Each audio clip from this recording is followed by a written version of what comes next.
Hey Madison, we need 100 people to fill out our listener survey. It's all about making our show even better and more useful for you.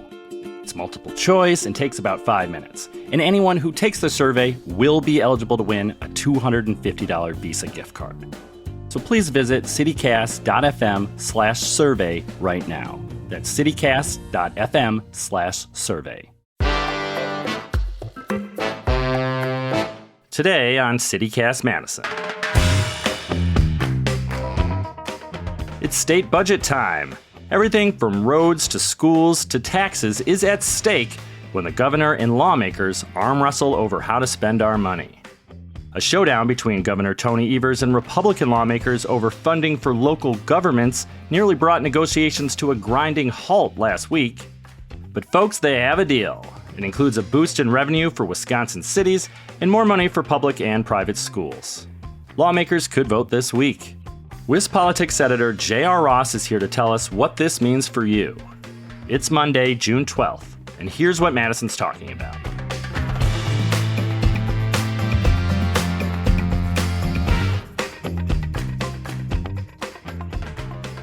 J.R. Ross, thank you for taking time out of your busy day to tell us what's happening with the state budget. No problem. So heading into this budget season, there was a $7 billion surplus. You'd think that would make things a heck of a lot easier, despite the partisan divide in the state. So do you think that having this historic surplus ended up making things easier? No. The pitch from the Capitol is easy budgets when there's no money. Everybody gets cut. The hard budgets when there is money, because then everybody wants a piece of that pie. And what's not well understood by the public is that $7 billion is a huge number, but it is mostly one-time money. And the reason that's important is, remember, a budget's built on a 2-year cycle. And the more you build into each year, it's ongoing spending, the more you have to have come in out years to stay afloat. You could spend all $7 billion in state programs, pump up every department you could think of, and overall, go up that much. But then you have to have $7 billion more in revenue in the next 2-year period just to break even. That's never going to happen again. And so as you watch this process, you've seen Republicans, and it seems probably like crazy to the public, but they're hoarding state tax dollars. They're trying to find ways to save general purpose revenue wherever they can to try and keep overall spending kind of at a manageable place to avoid that big hit in 25, 27. Yeah, well, that's a good way to think about it, and just a good context. It seems weird that the state could have this big surplus, but that other governments in Wisconsin seem to be struggling. I mean, try and think about it this way. Let's say you make $10 a year and you win a scratch-off ticket that gives you $2. That's a big chunk of change, right? But I'm going to make $10 the next year. If I increase my spending by $2 because that instant scratch-off ticket, how am I going to make it up in the next year, right? I'm in a hole now. Now I've got to take out loans. I got to run my credit cards. Like, that's what the state is looking at. We have this scratch-off ticket for $7 billion, but that means if you spend it, you create a hole. And now look, you can do that. I mean, you can go through this process of spending all that money, but then when you start the budget in early 2025, you're going to cut a lot of stuff. And that's what they're trying to avoid. Now, Governor Evers, he tried to create new ongoing revenues. He wanted to raise taxes on businesses. For example, we have the manufacturing and ag credit, which basically is, if you're a manufacturer or a farm, you get to have claims exemption to your revenue for tax purposes. He wanted to cap it for manufacturers, saying, look, these really big manufacturers don't need this tax break. We should cap that. That would generate more revenue going forward. Republicans are not going to agree to a tax increase, period. But they're definitely not going to do one when we got a $7 billion surplus. So they nixed that right away. And really, to kind of shrink the numbers a little bit, think of $2 billion, which is still a lot of money, right? But $2 billion is roughly what you can increase spending in the second year of the budget without creating that big hole. So that's where you get into, like, okay, you got to pay for schools, you got to pay for Medicaid, you got to pay, tax cut.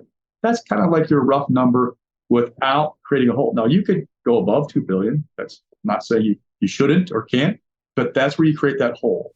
So maybe that's a better way of thinking about it is if you were being fiscally responsible, there was about $2 billion that could be played with without creating problems down the line. But we did get a grand bargain. A deal was struck between the governor and GOP lawmakers.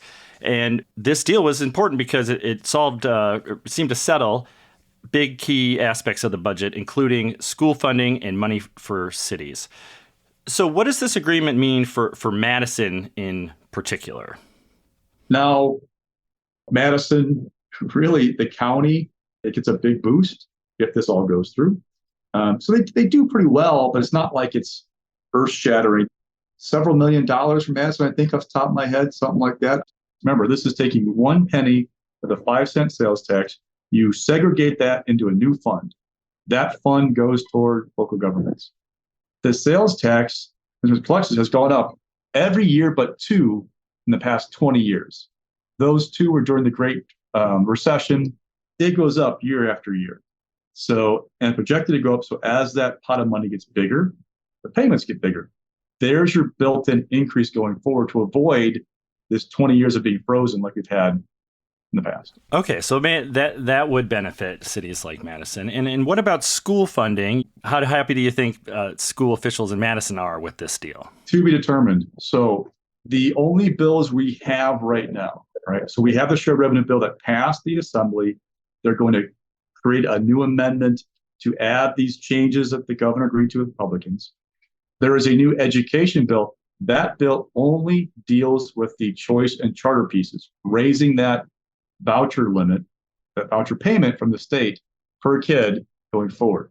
All the details of the education funding otherwise will be in the budget. Now, Republicans are doing this for a couple of reasons.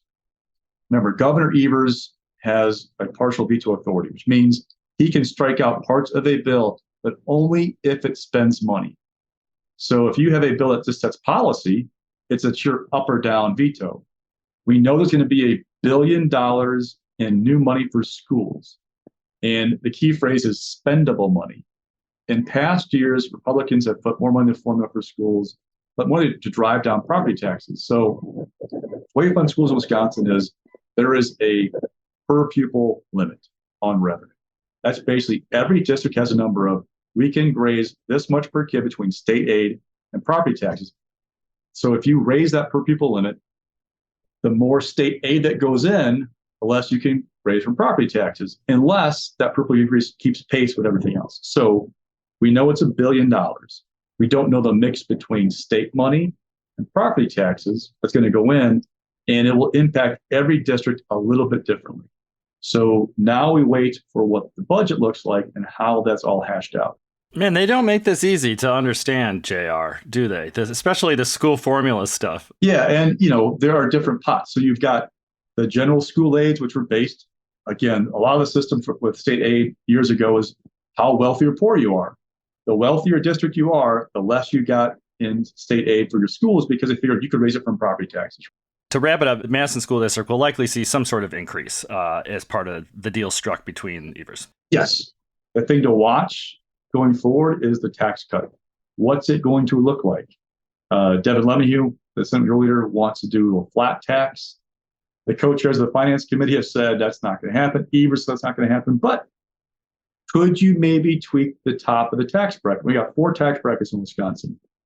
Republicans want to collapse them, go down to fewer ones. The top tax bracket is 7.65%. It's for income, I think, north of $300,000 for most filers, which doesn't apply to most journalists that I know. So we're not getting hit by it. But Republicans argue a lot of those people who file and get hit by that tax are business owners. They file as LLCs, right? If that tax rate is still high, it discourages expansion. They make us more competitive is the word they often use if you lower that.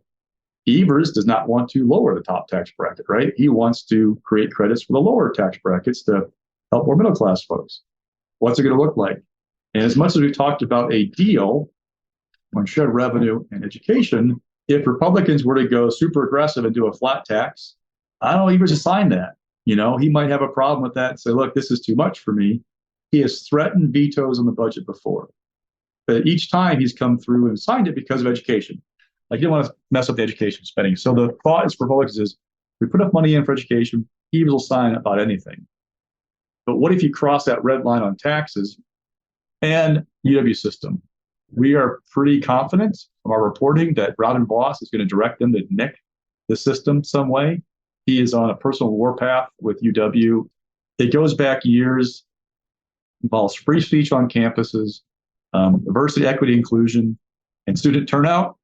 But whatever it is, it's got him on the warpath, and he wants to take a pound of flesh out of the system. We've already seen it with the engineering building being nixed at Madison in the capital budget.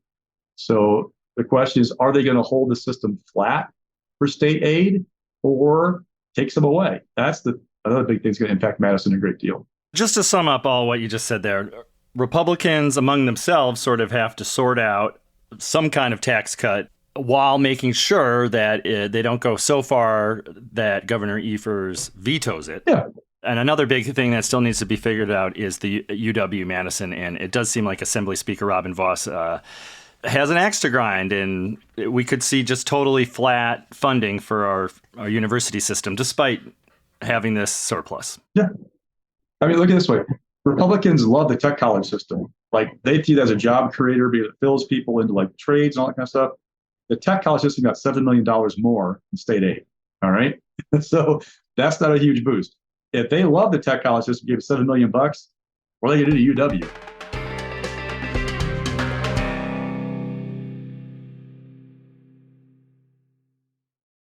I want to try something here, JR. Okay. We're calling it the lightning round. So Governor Evers proposed a lot in his executive budget that were pretty much no-goes with the GOP lawmakers just right out of the gate. So we're hoping to ask you just about some of those items and where they stand and on whether these proposals from the governors are dead or alive. Okay, those are your two choices. Okay. All right. Legal marijuana. Dead. Money for stadium upgrades for the Milwaukee Brewers. Breathing, but not the way he wants to do it. He being the governor. Yes. A new family leave program that would give 12 weeks off for paid parental leave for all Wisconsin workers. Dead. That's dead. Okay. Yearly increases to the state minimum wage. Dead. So that's sticking at $7.25 or whatever, the federal low. Okay. You mentioned it before, but that new building for UW-Madison, is that totally done? You could, in theory, I know it's not a great lightning round answer, but you could, in theory, bring it back. You could add it back in. There can be amendment on the floor of the budget, but it looks like it is not in there. And I've not heard anybody say they're going to try and bring it back right now. And then Evers also proposed a 10% tax cut for individuals making less than $100,000. Could we still see that? Maybe. So it's not in that list of 545. They took it out of the budget separately. The question is, will they include it in their tax cut? The Republicans have argued that in the last two budgets, they have addressed the lowest income tax brackets of the four. They want to address the top one. Evers doing this tax credit. They don't like the idea. I just don't know where they're going to go right now. And they don't either, tell you the truth. They've got to figure out the next week and a half where they're going on tax policy the next 2 years. Taxes, UW, two big pieces to keep an eye on. Okay, so Wisconsin's governor famously, at least used to have a lot of power over the budget through creative uses of the veto pen. How much does he still wield in terms of that veto power? You can't do the Vanna White veto, like you strike out individual letters. You can't stitch together sentences. I think you still do quite a bit with it, which is why you see Republicans, they are obsessed about like the language they put in the budget to try and limit what he can use as fodder. It's also why I'm seeing more trailer bills to the budget than I've ever seen in a process. So a trailer bill is a bill that includes the policy that's in the budget, or the budget has the money. A great example, the shared revenue deal that was announced this week, including the education money. There's $50 million to address literacy in that pot they've agreed to. There's a GOP bill to try and address literacy that has the policy but not the money in it. State Superintendent Joe Underly doesn't like the bill because it has a provision that if you're a third grader and don't meet the reading standard, you'd be held back a year. Doesn't like that provision. So the money will be there. The policy somewhere else. If they agree on that policy bill, they actually spend the money. PFAS. 125 million bucks in the budget set aside to address PFAS. The policy is in a separate bill that says how the money would be spent. You don't pass that bill, the money just sits there. Yeah, and those PFAS are that pollutant in firefighter foam. Yes, the forever chemicals, firefighter foam, cookware, those kinds of things. Okay, so, and thank you. That actually is very helpful. So the reason why we're seeing all these kind of separate bills on top of the budget negotiations is because Republicans are trying to avoid Governor Evers using his veto pen in a creative way to do a runaround. And he's done that before. Yep, absolutely. He's found ways in past budgets to increase spending for schools by redirecting money, things like that. Now, if you want to get really deep in the weeds, you can make an argument that Evers should push the envelope. There's going to be a liberal majority of the Supreme Court starting in August with Jennifer Osewich coming on board. We haven't had the court weigh in on what the limits are of that veto power in quite a while. So liberal majority, Mike Evers, want to see just how far he can go. Again, not arguing he should, not saying he will, but there's a thought out there that, maybe there is an avenue to kind of get aggressive because the Supreme Court, the conservative majority, knocked back a couple of Evers vetoes a couple of years ago. Different makeup now, different people, so maybe different result. Okay, a new calculus the governor has to consider with his veto powers. Okay. All right, well, this has been really fun, JR. Thank you for just explaining everything. Before we go, what happens if they don't pass a budget? Not much. We're not like the federal government just shut down. Everything can get maintained as is. So if we spend $10 on program X on June 30th in the fiscal year, we're still spending $10 on July 1st. What happens, though, is schools get these payments the course of a year. There's a payment due in the fall. If you don't get that payment in October, schools get really antsy, really, really antsy. Local governments set their budgets usually November. If they don't see what they're going to get, they get really antsy. So the pressure builds as you move toward the fall, but we don't shut down. Nothing goes away. You still pay the same taxes you did in the previous fiscal year. So there's not that pressure that way. But if you're a lawmaker, you get calls from your school district saying, hey, we're not getting our payment, our increased payment we're supposed to get. What's going on? The local mayor goes, hey, I got to set my budget, man. Like, you got to tell me what I'm going to get so I know what to do with this thing, because if I'm not getting the shared revenue or whatever, I got a budget for it. So that's what kind of happens more than anything else.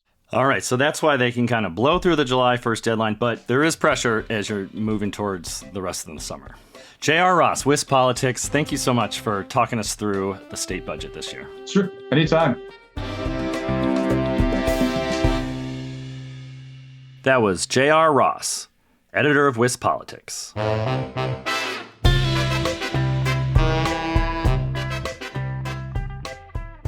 And here's what else Madison's talking about. Other budget news. The powerful State Budget Writing Committee, called the Joint Finance Committee, or just JFC in case you were wondering, has been approving other aspects of the state budget all this month. Looks like Democratic Attorney General Josh Kaul won't get more money for school safety. The Budget Committee rejected additional funds for the Office of School Safety after federal COVID funds dried up. Kaul says the Budget Committee effectively guts the office and will bring an end to the 24/7 tip line created in 2020 to alert officials to school safety threats. Additionally, the State Budget Committee approved new positions for the Department of Safety and Professional Licensing to help resolve a backlog in issuing occupational licenses. Everything from accountants to manicurists to welders. The agency has been criticized for delays. However, only a quarter of the new positions requested were approved, meaning the state's backlog in issuing licenses may persist. That's all for today here on CityCast Madison. I'm Dylan Brogan in for Bianca Martin. If you enjoyed the show, why not share this podcast with a kickboxing contestant? Did you know that they have to be licensed by the state too? We'll be back tomorrow morning with more news from around the city. See you then.